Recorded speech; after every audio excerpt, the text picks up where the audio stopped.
Israel's defense minister has warned Hamas to accept the terms of a U.S.-backed proposal for a ceasefire in Gaza or be annihilated.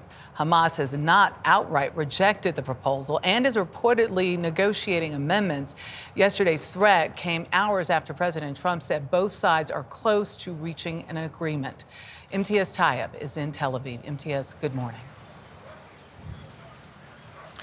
Michelle, good morning to you. Well, according to a draft of the agreement that we've seen, the terms of the ceasefire include a 2-month pause in the fighting, the release of 10 living hostages, and would see over 1,000 Palestinians freed from Israeli jails.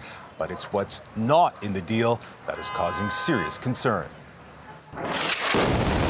Israel's assault on Gaza continues to expand.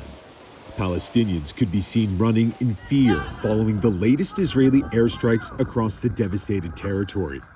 As pressure grows on Hamas to accept a U.S.-brokered ceasefire deal that the Israeli government says it has agreed to.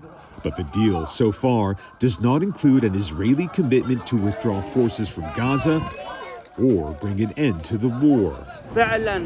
We live in a world that is a jungle, this man says. The peak of degeneracy is for a person to be killed with their family without anyone feeling anything for them.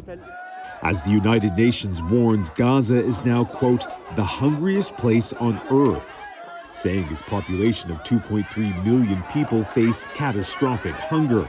For almost 3 months, Israel blocked nearly all food, water, and medicine from entering the besieged territory.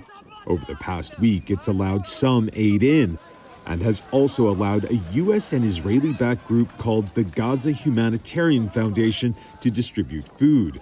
GHF is staffed by heavily armed American contractors and has been harshly criticized by the United Nations and other aid agencies for being, quote, against all humanitarian principles, amid chaotic scenes at GHF's distribution hubs, where the UN says dozens of Palestinians were injured in gunfire. Elan Pincus is a former Israeli diplomat. Pushing 3 tons of pasta into Gaza is not going to change anything if it's totally disconnected from any political solution. Now, European officials who were previously reluctant to criticize Israel are also more directly calling for an end to the war, with French President Emmanuel Macron taking it even further, saying the recognition of a Palestinian state with conditions was, and I'm quoting here, not only a moral duty, but a political necessity, a comment which has received harsh backlash from leaders here in Israel. Dana. MTS, thank you.